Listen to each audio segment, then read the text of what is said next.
नमस्कार, मी Nilkanth. Tarun Bharat news bulletin मध्ये आपल्या सर्वांचं स्वागत.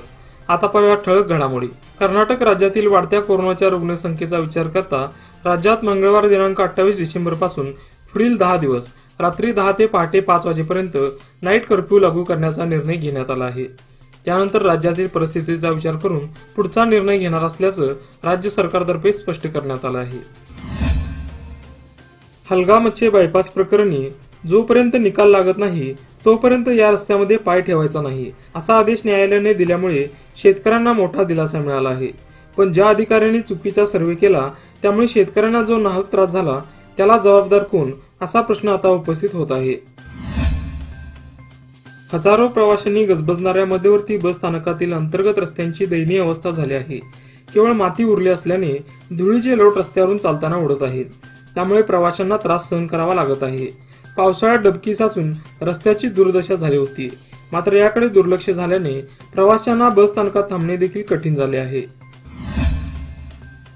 पूर आणि अतिवृष्टीच्या फटकामुळे घरे गमावलेल्यांना प्रत्येकी 95,000 रुपये मंजूर करण्याची सूचना जिल्हाधिकाऱ्यांना दिली आहे, अशी माहिती मुख्यमंत्री बसवराज बोम्माई यांनी दिली आहे. त्यामुळे पुरामध्ये घरे गमावलेल्यांना तात्पुरता दिलासा मिळाला आहे. परंपरा लोकहिताची, परंपरा पारदर्शकतेची, परंपरा सुरक्षिततेची. गेल्या 25 वर्षांपासून विश्वास जपणारी, विविध सेवांद्वारे ग्राहक हित जोपासणारी परंपरा लोकमान्यची, जी ठरते सहकार क्षेत्राचा मानबिंदू आणि आपल्यासाठी आपले विश्वासू लोकमान्य.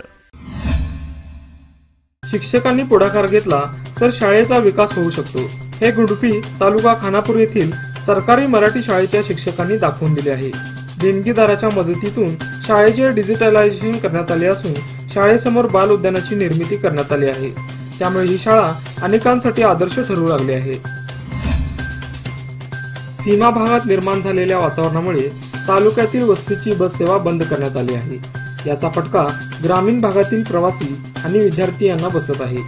परिवहन महामंडळाने ग्रामीण भागातील बस 7च्या 8 डेपोत अशी भूमिका घेतली आहे, तरी बस सेवा पूर्ववत करण्याची मागणी करण्यात येत आहे.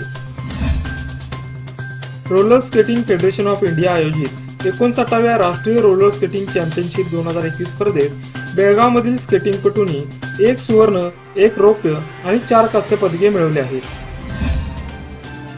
गेल्या काही दिवसांपासून अँबरग्रिस म्हणजे व्हेल माशाची उलटी बेकायदा विक्री करण्याची अनेक प्रकरणे उघडकीस आली आहेत. शनिवारी बेंगळुरूमध्ये 3 जणांच्या टोळीला पोलिसांनी अटक केली आहे. अटकेतील 3 आरोपी तामिळनाडू येथील आहेत.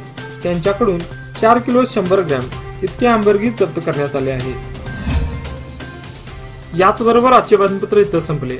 अधिक माहिती आणि ताज्या घडामोडींसाठी पाहत रहा तरुण भारत न्यूज चॅनेल. तसंच आमचं चॅनेल लाईक करा, सबस्क्राईब करा आणि शेअर करा. आणि विश्वासार्ह बातम्यांसाठी दररोज सकाळी वाचा दैनिक तरुण भारत. धन्यवाद.